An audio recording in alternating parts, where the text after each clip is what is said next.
Hey guys, muracyaburanira abagabo b'ibipara.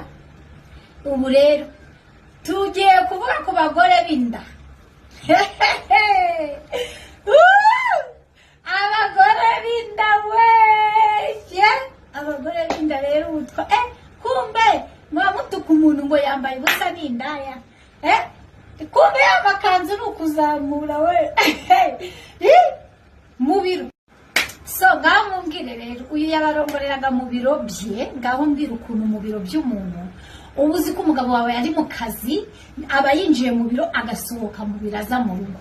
Ninde wari buzakeke ko umuntu nk'uyu ukubitira ibintu mu biro yarongora abantu magana ane? Ninde wari buzabikeke? Noneho baramubeshyera nawe.